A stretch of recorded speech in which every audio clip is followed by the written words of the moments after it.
Esta vez vamos a arrancar con Consumo Cuidado y la grata compañía de José Luis Aliaga, director gerente general de la organización Supera.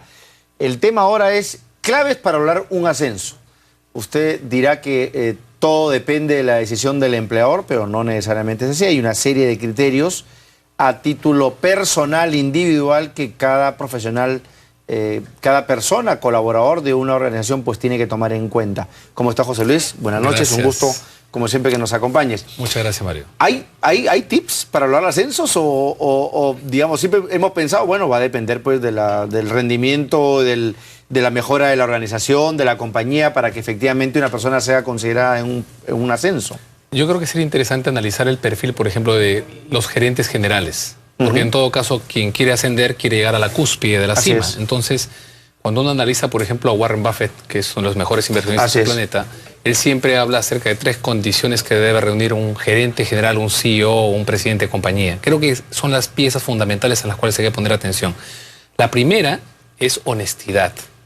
Una persona que reúne esta capacidad de tener solvencia moral, normalmente siempre va a progresar sostenidamente mucho más que cualquier otra persona. ¿Por qué ese criterio? Es interesante analizarlo. Es muy importante porque la solvencia moral te da capacidad para influir en otras personas. La solvencia ¿Eso está demostrado? moral, por supuesto. Porque puede ser una persona moral, muy ética, pero, digamos, a nivel de sus actos personales, sin que eso influya en la marcha de sus colaboradores, de sus compañeros de trabajo. Lo que pasa es que el tema de la confianza es una variable fundamental a nivel de trabajo en equipo, a nivel de liderazgo. Y normalmente la solvencia moral el día de hoy está muy venida a menos.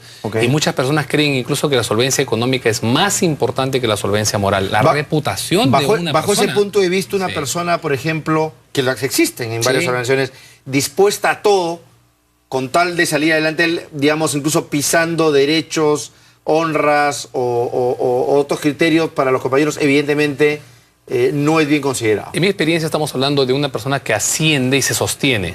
No estamos hablando de una persona que puede llegar a una posición pese a todo y de la noche a la mañana, así como subió, cae. Entonces una persona que normalmente asciende por escalera, no asciende por ascensor. Correcto. Y en ese sentido la honestidad es una de las variables más importantes y en ese orden para que una persona pueda progresar. Y cuando digo honestidad me refiero a su solvencia moral, que tenga credibilidad, que es una de las variables más difíciles de que las personas puedan tangibilizar. Las personas no se dan cuenta el valor tan importante de su palabra, el hecho de que cumplas lo que prometes y que no cumplas lo que no vas a cumplir. Esto no solamente a nivel de trabajo, sino hasta en la propia familia. No, en todo ámbito de la vida, creo yo, no solamente. Totalmente. El segundo aspecto es capacidad.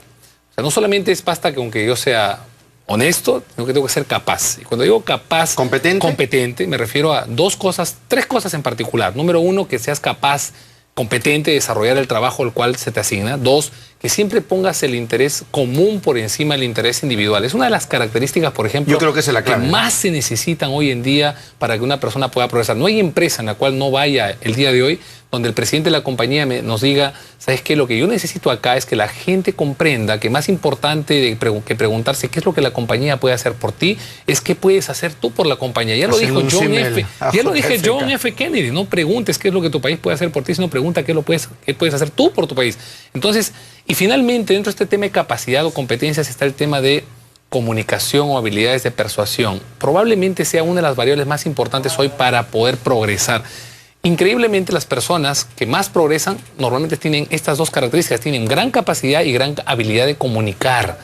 Puedo ser muy inteligente, puedo ser muy brillante intelectualmente, pero si no tengo la capacidad de inspirar e instruir a otras personas para que me acompañen en los objetivos que me he trazado, va a ser bien difícil.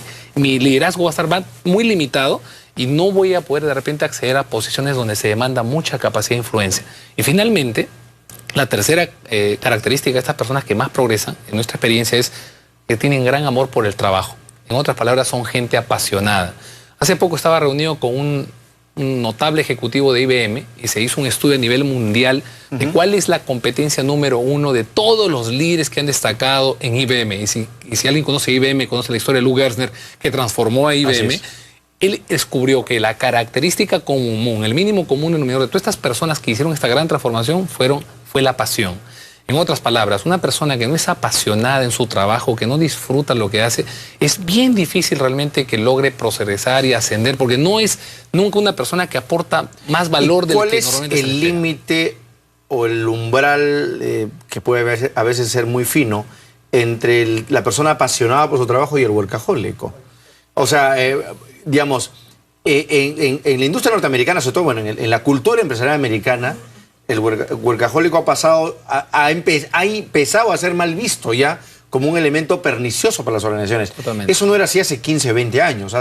El workahólico, más bien, digamos, los workahólicos competían, ¿no es cierto? Una persona que solamente trabajaba 6 u 8 horas diarias era mal visto. Tenías que trabajar 12, 14, 15.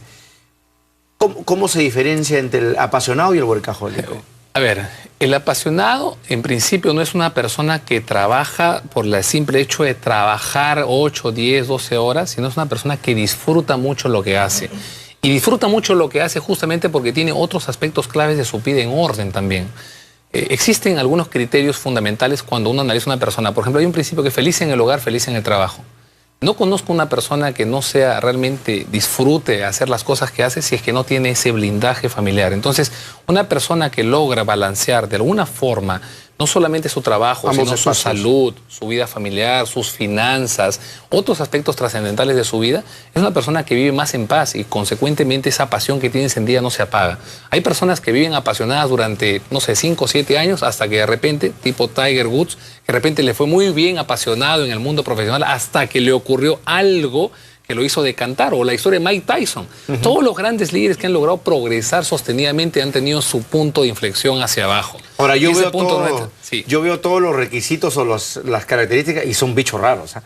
Porque finalmente la gente adolece de una u otra. En la medida que más nos acerquemos a cultivar la solvencia moral. Por eso es que digo, la reputación es algo que suele demorarse construir 20 años, pero la puedes perder en 20 minutos. Y he visto casos increíbles en las empresas donde gerentes generales han perdido su credibilidad, perdido su reputación por tomar decisiones equivocadas en un momento, por caer en tentaciones. No voy a ser exagerado, no voy a hablar más sobre el tema, pero sí creo que al que me está escuchando me entiende perfectamente. Entonces, solvencia moral por encima de todas las cosas, capacidad, hacer el trabajo lo cual se me pide que haga, agregar valor en la empresa, poner el interés colectivo por encima de mi propio interés. Eso hace que mi liderazgo se fortalezca y hace que yo sea el próximo candidato a ser el próximo CEO. Y finalmente el amor por el trabajo, el apasionamiento, cuidando el aspecto, los diferentes campos de mi vida que hacen que esa pasión no se apague. Porque no quiero yo trabajar 10 años y después vivir deprimido 5 años porque dejé de cuidar otros aspectos claves en mi vida. Yo me pongo a pensar en eso, estaba pensando en los atributos y decía, imagínense digamos, todos los criterios que una corporación, una empresa tiene que identificar en un potencial CEO o un gerente de línea o una persona que va a liderar equipos y cantidad de gente. Y me ponía a pensar, si el mismo esfuerzo para ubicar esas características las pondríamos en el sector público, qué diferentes serían las cosas, ¿no? Totalmente. Pero ahí está el problema, pues empieza por el tema de los sueldos, de ahí haces un solo corte y te quedas con mucha menos gente. Totalmente, ¿no? Por eso hay un principio en inglés que dice hire well and manage less. O sea, contrata bien y vas a tener menos problemas. Una de las cosas fundamentales de un buen inversionista es, cuando compra una empresa, es no solamente ver la empresa en sí misma, sino quién la maneja. Así es. Si yo selecciono bien la empresa más el equipo que la administra, voy a tener pocos dolores de cabeza. Incluso en el matrimonio, ¿no? Dice, tu pareja puede ser tu pedestal o tu sepultura, así que el final siempre depende del principio. Así es, y cualquier comparación con la realidad solamente es pura coincidencia. Muchas gracias, José Luis, por estar con nosotros. Estaremos nuevamente conversando. Nos vamos a la pausa y regresamos.